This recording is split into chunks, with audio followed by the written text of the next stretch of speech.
maybe I should go in a Facebook group and share this journey because I'm learning. Let's go back to this road. Brooklyn, accelerate slowly. This is a Buick Enclave that we're driving. I'm describing the car. It's got like 30,000 miles because the people who used it were elderly and they're deceased. They gave her the car and they gave her money also because she was just so caring and loving. Brooklyn either goes over the limit, like it's 35 or 40 through here. She used to go like 10 or 20 over. I'm like, girl, you got to slow down. Okay, you see that beautiful sun over there. It's definitely a beautiful picture. But now she's more consistent. Okay. Brooklyn will either drift to the right a little bit, which is, if I had to choose, I would rather drift to the right. If she drifts to the left, she's going to go in front of oncoming traffic. And remember, her left hand is at the bottom. Okay, that motorcycle's not tuned. Her left hand is at the bottom, B-O-T-T-O-M, the bottom of the steering wheel. And she has her left hand either her left hand is face down. And I told her to try a different position. Her mother was like, no, she will fatigue faster. Okay? But I need to drive Brooklyn's car on this road. Now, many of you say, oh, it's easy. No. Let's get you on this curvy road by the Air Force Base. And a lot of people go underspeed or overspeed, and you'll crash. And I need to have some glasses that are Brooklyn's vision, because I need to become more like Brooklyn to help Brooklyn. This is why the next time we're going to be driving, and I'm going to drive her vehicle on this curvy road, and I'm going to see what it feels like. I just drove around her neighborhood, and it was kind of petrifying, a little bit scary, right?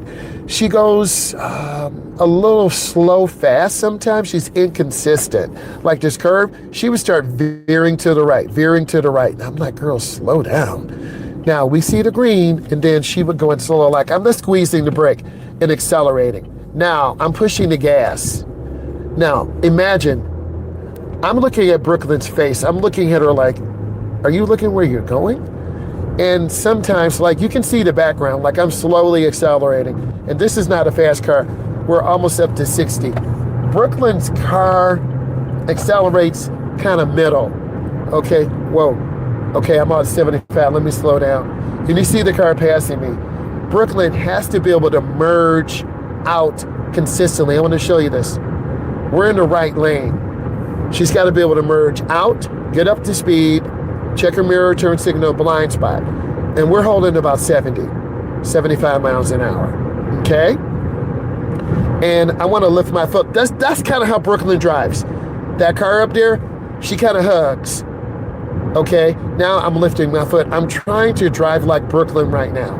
That's what Brooklyn does. And it's scary. But my job is to help her. And I'm brutally honest. Okay? Because we got into a little issue with a motorcycle tonight.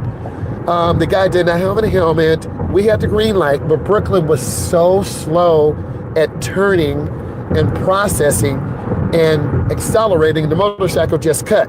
We basically almost hit. And I said, Brooklyn, I made a mistake. I own it. How many of your dads or uncles or instructors would own it? And I said, Brooklyn, I set you up for failure. And I told her that. And she said, thank you, Miles.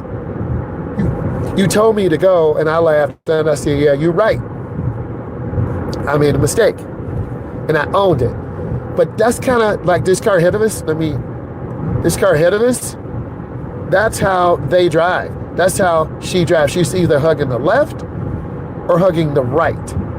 That's what she does.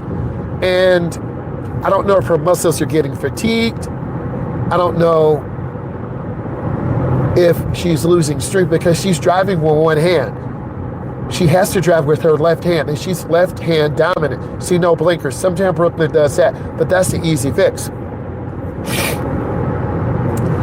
Brooklyn can maintain speed. Let's get in Brooklyn's mind right now, because Brooklyn cannot go on the expressway yet.